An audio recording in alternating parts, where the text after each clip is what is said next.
Hey y'all, Layla with mskisskreations. I wanted to show y'all another tumbler that I created a year ago. This is a Northern Lights tumbler.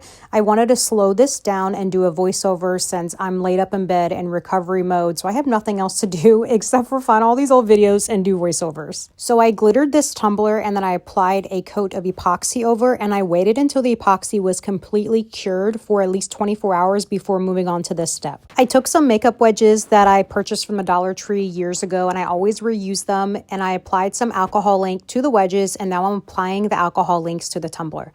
Now with the black alcohol ink, it is really dark, so what I did was I added some 91% alcohol into the black just to kind of dilute it a little bit, just so it's not as dark, because I wanted that opal glitter to really peek through these colors.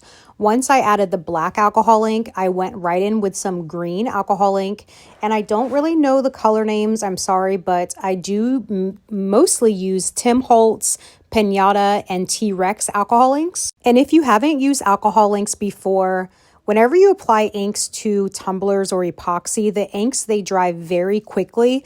So you don't really have to wait for drying times. You can just apply these inks to your tumblers, and by time you spin your tumbler around, your ink is basically dried and you can move on to the next color. Once I finished applying the blue to the tumbler, I then applied some pink and purple inks to the tumbler. The only thing that I was concerned about with this tumbler was I wanted the bottom to be black to represent like mountains or land, and then I wanted to add a little bit of black on the top.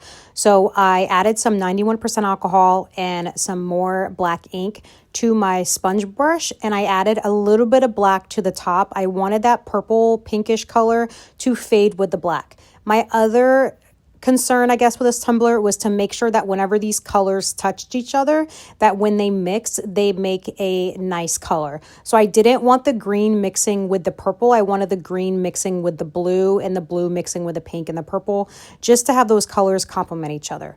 Once I was finished applying all the colors to the tumbler, I went in with some 91% alcohol and I applied some dots of 91% alcohol just to soften those lines and make those like bubble looks. I really like the bubble look. You don't really have to do this, but I like whenever you see kind of like the layers on the tumbler, like the alcohol ink layers. I don't know. I just like that look. If you don't like that look like I do, then you can always skip this step. I just go back and forth with adding some 91% alcohol and some alcohol inks onto the tumbler until I'm satisfied with how the colors turn out and how the transitions turn out. When I'm finished applying all the inks to the tumbler, I let my tumbler air dry. It does not have to be placed on the turner. You can just air dry it on your drying rack for a minimum of 8 hours. I always wait 8 hours to air dry my tumbler before I go in with epoxy, because if I seal it with anything or spray seal it, the inks tend to either discolor, they turn a different color, or they fade. So I've always just air dried my tumblers after alcohol inks because that just gives the best vibrant results. I also wanted to mention that right after I applied my alcohol inks to the tumbler, I took a toothpick, I dipped it in some white acrylic paint, just apple barrel white paint, and I applied dots around the tumbler. Some dots are larger than others, some are smaller. I really just wanted to add something else to this tumbler just to make those colors pop, and the dots kind of represented stars.